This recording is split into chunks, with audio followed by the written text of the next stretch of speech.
¿Sabías que los padres de Van Gogh tuvieron un primogénito que falleció a las 6 semanas de nacido, llamado Vincent Wilhelm? Sí, los mismos nombres del pintor. El nombre de Vincent era muy común en la familia. Su abuelo y su tío se llamaban también Vincent Van Gogh. Su papá se llamaba Teodoro. Era hijo de un pastor protestante y él también siguió la misma profesión. Su mamá, Ana Cornelia, era hija de un encuadernador en La Haya. Exactamente un año después de la muerte de su primogénito, el 30 de marzo de 1853, Ana dio a luz un segundo hijo, al que, como ya comenté, bautizaron con el mismo doble nombre de su hermano. Hay quienes afirman que de una u otra forma, el hecho de sustituir, por así decirlo, al hermano muerto, marcó la personalidad del pintor.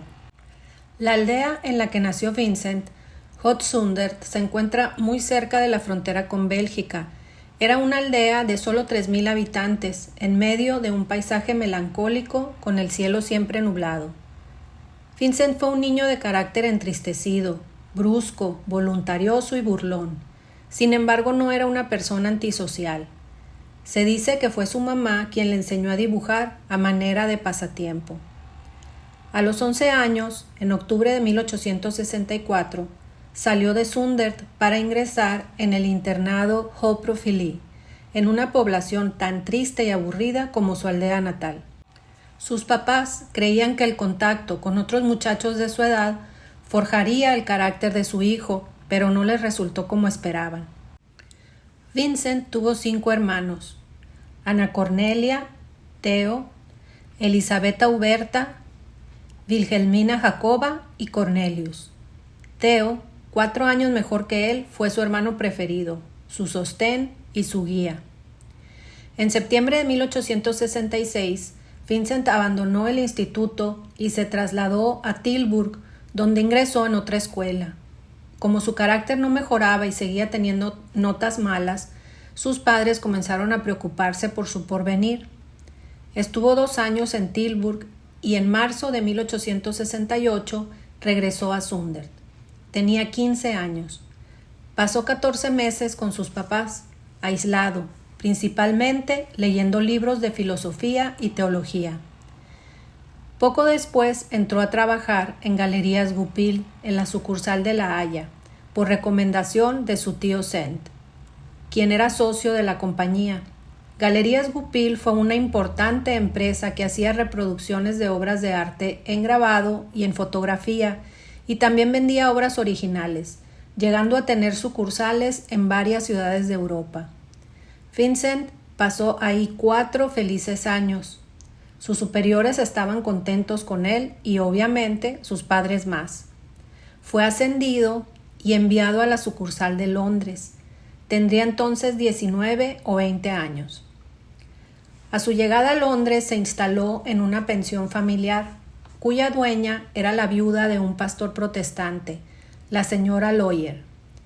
En su trabajo tuvo contacto con la obra de grandes maestros y comenzó a sentir gran admiración por la obra de Millet y de los ingleses Constable y Turner. Se enamoró de la hija de su casera, que trabajaba en una guardería. Sobre los nombres de la señora Loyer y de su hija existen muchas inconsistencias en diferentes fuentes, pero en lo que sí coinciden es en el desenlace de su historia. Vincent estaba muy ilusionado con ella, pero no se daba cuenta de hasta qué punto se burlaba de su ingenuidad. Cuando finalmente le confiesa sus sentimientos y pide su mano, ella estalló en una carcajada y le confesó que ya estaba prometida a un antiguo huésped de la pensión. Eso destrozó a Vincent, y su ilusión inicial se convirtió en encierro en sí mismo. Su estado emocional comenzó a afectar su trabajo en la galería. Abandonó Londres y se fue a Helvoort, donde en ese tiempo vivían sus padres. Ellos le vieron llegar hecho pedazos, más violento que nunca y más encerrado en sí mismo. De octubre a diciembre de 1874 estuvo en las Galerías Goupil de París para posteriormente ser enviado de nuevo a la sucursal de Londres y despedido por su conducta al siguiente año. A inicios de 1876, solicitó el puesto de ayudante de profesor del pensionado de Ramsgate, en el condado de Kent. Inició este nuevo trabajo poco después de cumplir 23 años. El pensionado de Ramsgate acogía a niños de familias pobres. Allí Vincent debía enseñar idiomas, así como encargarse de cobrar las mensualidades de los alumnos. La región le gustó, daba largos paseos y llegó a sentirse plenamente dichoso. Al acercarse a las familias de los niños, conoció la miseria obrera de los barrios bajos y se olvidó de reclamar el dinero de las mensualidades, por lo que fue nuevamente despedido. La visión de aquella gente en Ramsgate, para Vincent, gente tan miserable, orientó su visión del futuro. Decidió que sería misionero. Su experiencia en Ramsgate duró escasos meses y a mediados de ese mismo año se mudó a Isleworth y entró en calidad de predicador ayudante en casa de un pastor metodista, el señor Jones. Con los alumnos del señor Jones estudió historia sagrada. Pese a su buena voluntad, Vincent carecía del don de la oratoria, por lo que no lograba interesar y menos aún convencer a un auditorio. Sin embargo, él estaba seguro de haber encontrado el objetivo de su vida: llevar el evangelio a los pobres. Deseaba ser misionero en un puerto, donde necesitaran ayudantes que hablaran varios idiomas. El señor Jones no quiso retenerle y en diciembre regresó a Holanda con sus padres. Su decisión de ser predicador lo llevó a ingresar en la Facultad de Teología, y nuevamente su carácter terco y obstinado lo condujo al fracaso. Se negó a presentar el examen oficial del Estado, argumentando que no requería dominar el latín para predicar. Por intercesión del señor Jones, entró en contacto con miembros del Comité de Evangelización en Bruselas, donde se seguía un programa más corto que el de Holanda para formar misioneros para países que hoy llamamos de tercer mundo. Vincent estaba maravillado, pero no tardó en decepcionarse. Su don de palabra era deplorable, su carácter impulsivo, su nerviosismo excesivo y su permanente inestabilidad lo llevaron de nuevo al fracaso. Al finalizar sus cursos, no obtuvo el nombramiento, ya que el comité de evangelización le juzgó como no apto. Su papá, resignado y muy mortificado por lo incierto del futuro de su hijo mayor y también por su vocación tan aferrada, aceptó cuanto él quiso, y en diciembre Vincent partió a Boninach, la región más miserable de Bélgica. Se instaló entre los mineros e inició su vida de apóstol. En Boninach, la miseria era mucho peor que en Ramsgate. Un minero ganaba muy poco y hasta los niños tenían que trabajar. Por la noche, Vincent se sentaba frente a su puerta a dibujar y regalaba sus dibujos a los niños. Así logró reunir en torno suyo a unos 10 o más niños a los que comentaba el Evangelio. Comenzó a correr el rumor de que el pastor Vincent era un buen hombre, y él, radiante de felicidad, visitaba enfermos, predicaba y consolaba. El comité de evangelización le encargó una misión temporal para ayudar al pastor titular. Allí comenzó a vivir entre los mineros y, exaltado por su fe, entregó a los más pobres su ropa y se quedó solamente con un cambio. Repartía su salario, dormía en el suelo y apenas se lavaba. Te puedes imaginar el aspecto que llegó a tener. Estos excesos acabaron por hacer que los mineros desconfiaran de él, y el comité de evangelización lo despidió, poniendo como pretexto su limitado don para la oratoria.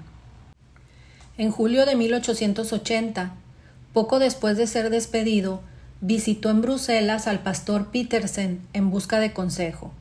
El pastor era amante del dibujo y la pintura, y quedó asombrado con los dibujos de Vincent, de tal forma que le compró 2.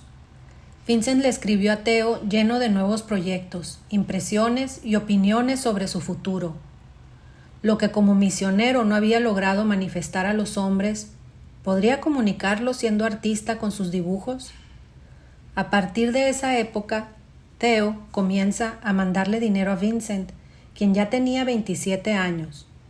Durante varios meses vagabundeó sin objetivo, soñando en ser pintor a una edad en que la mayoría ya han demostrado lo que pueden valer. Vincent fue tan prolífico pintando como escribiendo. Se calcula que pintó alrededor de 900 cuadros, muy probablemente muchísimos más, y escribió más de 700 cartas a su hermano Theo.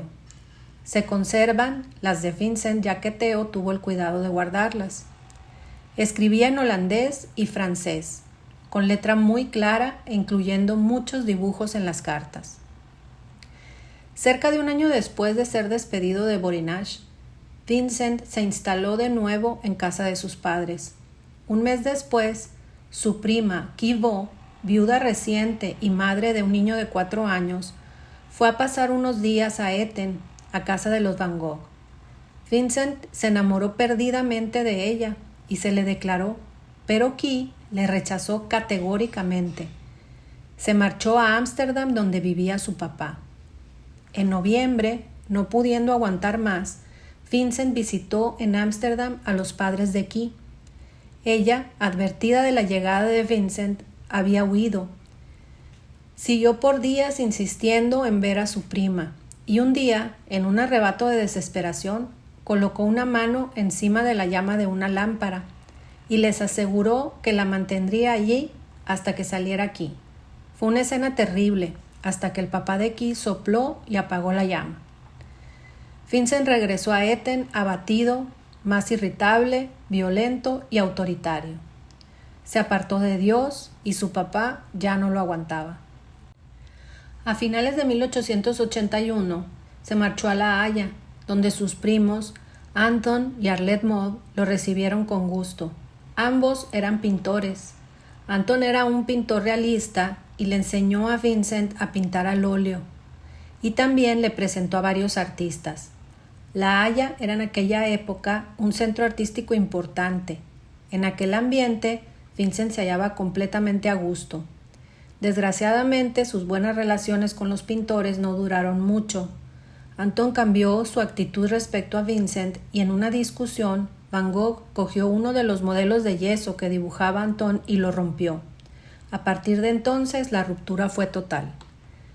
Tras ese distanciamiento, salió a la luz el secreto que había estado guardando, su relación con Christine Hornig, una prostituta de 32 años apodada 100 por Van Gogh, alcohólica y muy promiscua. Fue el golpe más duro que pudo darle a la honorabilidad de su familia. El antiguo misionero, hijo y nieto de pastores, viviendo en concubinato con una prostituta. Vincent escribía todos los días a su hermano Theo, deseoso de que comprendiera que, a pesar de su pasado, 100 era una buena compañera. Theo no compartía su punto de vista e intentaba afectuosamente que renunciara a esa unión, vergonzosa para todos. Los dibujos que 100 le inspiraba transmiten lo que Vincent sentía por ella. Destacan 2, titulados Lamentación, hechos en abril de 1882, cuando ella estaba embarazada de 6 meses. En uno de los dibujos agregó la frase: ¿cómo es posible que exista en la tierra una mujer sola y abandonada? En junio ingresó al hospital con gonorrea. Era de esperarse con la actividad profesional de 100. Al salir del hospital, ella ya había dado a luz a un niño. Se instalaron los 4 en un nuevo estudio y Vincent estaba feliz. A los ojos del mundo, era un hombre socialmente caído, cuya conducta inspiraba cierto desprecio. Su familia insistía en que abandonara a su amante.